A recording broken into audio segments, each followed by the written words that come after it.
Hey, what's going on, guys? It's FPL Yusuf and welcome back to another video on my YouTube channel. Today I'm going to be going over my game week 7 transfer targets. I'm going to be looking ahead at certain teams as we go into different fixture swings. I'm going to be showing you guys what I'm thinking of doing with my team. Is it time to sell and maybe buy in certain players for the upcoming game weeks? So without further ado, let's get into the video.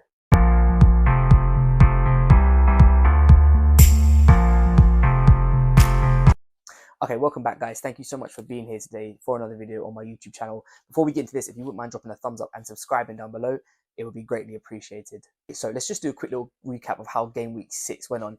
It ended up being an about average game week. I just scored below the average mark, which was we got 48 all out. A little bit disappointing with certain players this week. We did get the captaincy right, however, with Mo Salah, so that was one good thing. I know a lot of people did go Haaland, so we did gain some sort of benefit from that. But overall, the team, a little bit underwhelming with the Arsenal defence conceding, especially when we doubled up on them on the wild card for this sort of coming fixtures with them. Some disappointing returns in midfield as well. Luis Diaz blanking, which it was almost typical, right? Is that when everyone jumps on one player who's been in form, that player then just turns to not really do anything. But it is only one game, and like I said in my wildcard video a couple of weeks ago, the players that we brought in for this team and on the wildcard were for a couple of weeks. So yeah, overall we got a little bit of a bigger red arrow this week. We're down to about 850k in the world, somewhere around that. So not too bad still.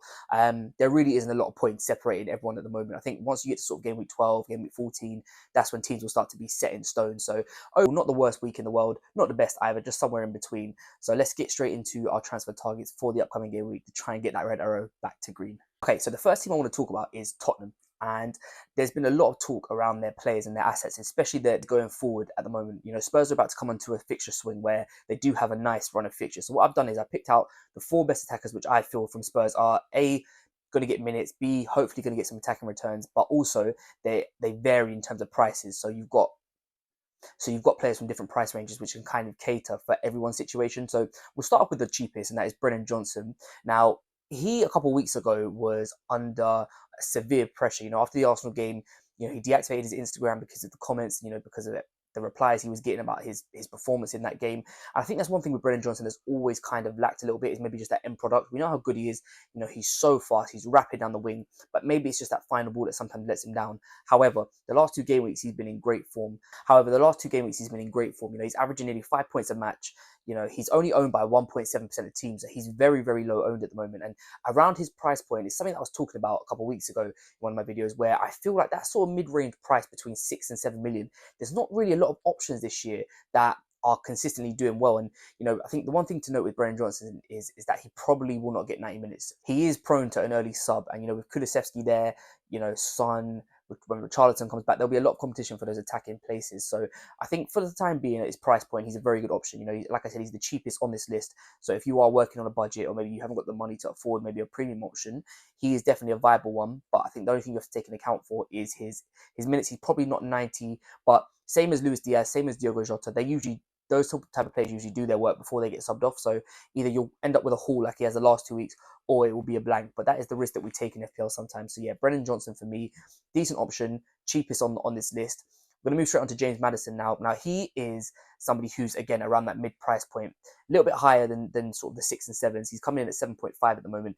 It's worth saying that at the time of me recording this, he actually has the second highest XGI in the league, which surprised me when I saw that stat. I think it's worth saying that there was one game a couple of weeks ago that he had he accumulated really high XG, which is probably why it's pushed him up there. But nevertheless, he is having a good season so far. He's passing the eye test. Maybe not getting the returns we'd expect from him or want from him, but certainly if you watch Spurs games and how attacking they are, he is doing well. Now, Spurs as a team in general, they play with a high line. We all know how offensive they are. That obviously does leave room for them to concede, but with the players on this list, they're all attacking, so you won't really care about that. Maddison, he's on some set pieces, has decent goal threat, especially when he gets the free kicks sort of around 25 yards out. So that's another route to points for him. We'll be on some corners, some longer free kicks as well. I think he's just having an overall good season. I think he's going a little bit under the radar at the moment. So yeah, definitely one to keep an eye on if you're looking for sort of a differential player, the same as Brennan Johnson. The last of the midfielders from Spurs is Heung-min Son. Now this one is a little bit more controversial because of the price point he's at. Now it's worth me saying at the time of recording, I don't actually know whether he's still injured or not. He obviously missed the game on the weekend against Man United due to an injury. I don't know if he's fit. I don't know if he's back. But he is someone that we should be considering. I think a lot of people over the next few weeks, if they own Salah, will be looking to move off of him. The question around Son is he a better pick than Palmer and Saka? I'm not sure. I think if you're somebody who has a draft that has no Haaland, I think he's definitely a viable option because you'll have the money to be able to afford him. If you're somebody who owns Haaland and then is looking for maybe one other premium in the midfield, I do wonder if Son is the best option here. We've just seen how good Cole Palmer's been in that last game. Bukayo Saka continues just to tick over, got a bonus point even though without getting an attacking return. Nearly had one from the corner right at the end, but created 4 big chances on the weekend for Arsenal. Very unlucky not to get something out of that. But he just continues to tick over as well. Just Saka's just that consistent 6 to 9 point type player. He will continue to score points. And I just wonder, are them two a little bit better than Son just based on price? I think if I had to pick a Spurs asset from the midfield, I think I'd probably look towards Brennan Johnson and Maddison because I don't think Son will massively outscore them. And for the price you're paying, sort of 3-4 million, depending on which one you're going for, I do think that money could be used better elsewhere. Okay, so moving on to Arsenal now, we're going to have the debate between Arsenal's midfielders and do we go for Martinelli and Trossard? Are both of them an option? We're going to find out. So now both of them are coming in at the same price. They're both 6.9 million, which I think for an Arsenal midfielder, if you can guarantee the minutes, is a very good price. I think over the next couple of weeks, Arsenal, I think both of them will have a high chance of starting just because of the Odegaard injury. I think both of them are going to be needed. Longer term, I think if I had to pick one once Odegaard comes back, I think Martinelli is probably safer for starts. Obviously, Trossard is more used as an impact sub from the bench. I know he doesn't like it, but that's kind of how he sort of performs and does his best work for us. So yeah, I think for me, longer term, I think Martinelli is the better choice. However, I think right now, both of them are definitely viable options. We saw, the amount of XG Arsenal put up against Leicester last weekend was crazy. They nearly average. I think it was about 5 XG they got. Havertz coming in with 2, Trossard had about 1.2, Martinelli same thing. So yeah, I think both of them are definitely viable options. Obviously has the better XGI based on the numbers. He's obviously played more minutes. I think he just gets himself into better scoring positions and he's just a more clinical finisher than Martinelli. However, like I said, going forward, I think Martinelli longer term will probably be the better option in terms of minutes. Both of them are fairly low owned as well. They're both under 5%, which I think as in terms of differentials, if you were looking for, if you still got your wild card, you're looking for like a punt for a couple of weeks and then get ready to move them out. I think you could definitely do worse than the two Arsenal boys. Arsenal obviously playing Southampton this weekend, followed by Bournemouth the next week. So 2 very good fixtures that Arsenal could put up some goals in. So yeah, I do like both of them. Both under 7 million as well. So they're coming in around that sort of medium price bracket, which I think for the potential that they have and the ceiling that they have, I think definitely assets there that could come good. Okay, so are these players, is it time to sell them? We're going to start off with Eze first, and I think it's unfortunate because I actually do really like Eze, but I think it's pretty much clear to say that Crystal Palace aren't the same team as they were last year. Whether that's just because they're not performing as a team, is it because Michael Olise left and was he really the key point around this? There could be a number of reasons, but I think it is definitely time to move on Eze. Now, I brought him on the Game Week 4 wild card because they had Leicester at home. I should have done it. I said about it in pre-season that I don't think he's going to do that well. I owned him last season, and he did this exact same thing where he started the season. Palace had good fixtures, and he got one return in I think like 6 or 7 games. So I kind of said that this could happen again, and lo and behold, it has happened again. So I think for me, they've got Liverpool this week. It is time to move him on. The question is, do you move him on for a lower asset or a high asset? The good thing about Eze is that he's priced in sort of around that medium bracket, and I think most people will probably have sort of some money left in the bank. So just as we talked on that last section, if you are looking to move to an Arsenal midfielder, he's there or thereabouts the same price as them. Same for the Spurs midfielders other than Son. You could go up or down depending on how much money you've got. So yeah, I think for me, Eze, unfortunately for him, it is time to go. Now we move on to the 2 Liverpool assets, Trent and Salah. Now I think you could make a case on both sides for both of these players. Obviously, both of them have such high ceilings. We know how good Trent can be going forward, especially if he keeps it with a clean sheet as well. He gets an attack and return. That's a double-digit haul guaranteed. Same thing for Mo Salah. He could be going missing for sort of 75, 80 minutes of a game. And then just like last weekend, turns up with a penalty, gets the 3 bonus points, and now ends up with a 10-point double-digit haul. So I think it's very fine margins.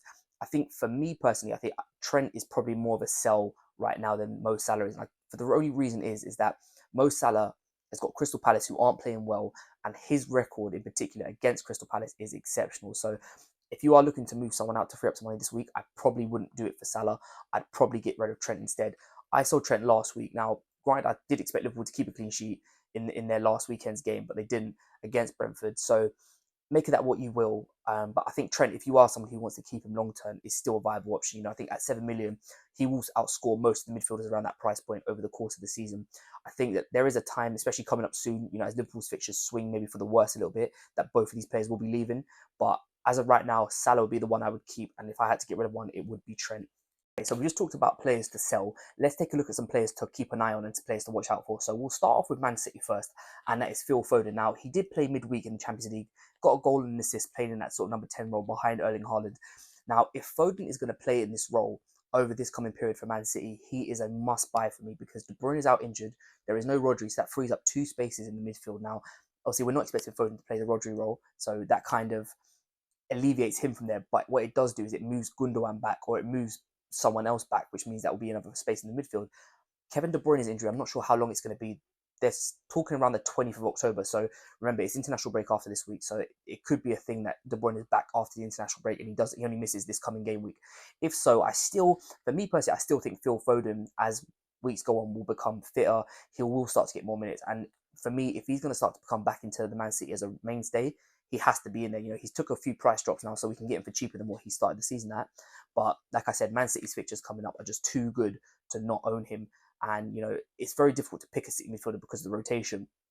But I think if we start to see consistent minutes from Foden, then for me, he's got to be just in there behind Erling Haaland as, the Man City player that you would want to buy. Moving on to his England counterpart, and that's Cole Palmer. Now, I think Cole Palmer, for me, has been slightly underrated this season. Again, I think, we all knew how good he was last season. And obviously because of the price, he was talked about even more because he started the season so cheap. Now he's coming in as a premium. It's a lot harder to get him. And I think what we're having to see this year is we're going to have the premium swap. So you have to own certain premiums based on their fixtures, hold them for a little bit, then move them on. What I'm seeing with Cole Palmer, however, is that I never want to say a player is fixture proof because I don't believe any player is. However, I think that he is up there with Erling Haaland in he can score against anyone. We saw he's got the penalties on lockdown. He scored a free kick, and now he's adding that to his arsenal. And just his overall play, he's so integral when he plays in that 10 role to what Chelsea do. Not only will he get goals, but he will make assists. And this is his second for Hall return this year. We've only played 6 games, so I think he's somebody that is going massively under the radar. Maybe it's a little bit overreactionary to sort of jump on him right now. I think bear in mind Chelsea have got Liverpool and Arsenal coming up, so I think maybe I personally am going to wait till those fixtures are gone. But for me, he's definitely someone that I'm looking at, and when I do get rid of Mo Salah, it probably will be for Cole Palmer. Okay, so that was the 2 midfielders battles in the players to watch. Now we're going to get onto the 2 forwards, and we've got, ironically, both from North London, Kai Havertz and Dominic Solanke. Now, Kai Havertz, for me, ticking over very nicely for Arsenal. When he plays up front in that number 9 spot, he, for me, is very good, and he's somebody that will get you returns if you keep him over the course of the season. He accumulated a 2xG against Leicester, got his goal very late on, I think it was like the 99th minute or something like that, so it's right at the death. But, for those who went for him on wildcard, did get rewarded with that. I think the thing with Havertz is that he will also bring assists to his game as well. He will get assists throughout the course of the season, so there's more routes to points for him. He's looking like a 90-minute player as well, to be fair to him. So I think there's a lot of positives around Kai Havertz. With Arsenal's fixtures coming up, especially for the next 2-3 weeks, they're looking very good. They do go for a little bit of a rough patch after that, but it's nothing that Kai Havertz couldn't return in. So for me, if you are looking at getting another striker, and like I said, I think this year's mould is more suited to having 3 playing strikers than 5 midfielders. I think Kai Havertz definitely is an option to be as one of those 3 forwards for your team. Another man who I'm looking at for the forward line, especially in the next couple of weeks, is Dominic Solanke. Scored again on the weekend against Manchester United. Spurs, like I said when we discussed the midfielders, they're just so attacking. He will get chances and he will score goals because he finishes. He's a good finisher. Got 19 league goals for Bournemouth last season. So when you put him into the Spurs team with more players creating for him, especially with Spurs' fixtures, and that is the key. Spurs have got fantastic fixtures over the next sort of 5-6 game weeks. So if you're looking for someone for a medium hold, just get him through this tough time as we start to draw closer towards late November, start of Christmas when the schedule gets hectic. I think he's a good hold for at least for the next sort of 5-6 game weeks. Okay, so I'm just going to quickly go over what I'm thinking we're doing with my team this week. So I've got 2 options really. The first one is just to roll the transfer and take 2 free transfers into next week. However, I am looking at getting rid of Eberechi Eze this week. Now, he was going to drop on Sunday. I could have got rid of him for Morgan Rogers, but I decided just to hold the price fall just to see some more information around the midweek fixtures. I want to see how Arsenal lined up against PSG, Man City when they played their game, Liverpool too. I want to see if Luis Diaz was going to start. So I let the price fall happen, lost the 0.1 million in him just to see some more information. Now, it's worth me saying I'm recording this on Thursday morning, and Morgan Rogers is predicted to rise probably tonight or tomorrow evening. So I do imagine that he will go up again. If it is the case that Morgan Rogers is 100% confirmed to go up, then I will probably make that move to bring him in before that happens, just to try and gain that 0.1 there, so the loss on Eze doesn't really matter too much. there is other options that I could look at. I could look at dropping him down to sort of like, the 5 million type players. Emil Smith Rowe, I think I've sort of missed that boat on him now. I had him at 5.5. I think I think he's just getting to the point of being too expensive. I could look to move Eze up to, an Arsenal midfielder. I've got 0.3 in the bank, so I could go for Martinelli or a Trossard. I think for me to afford everyone else that I want to get in the future, that is where my problem is going to come in, is that if I don't drop Eze down, I probably won't be able to get to the Solankis of the world, Ollie Watkins, again, another player who I haven't really spoken about in this video, but someone who I'm keeping my eye on very closely.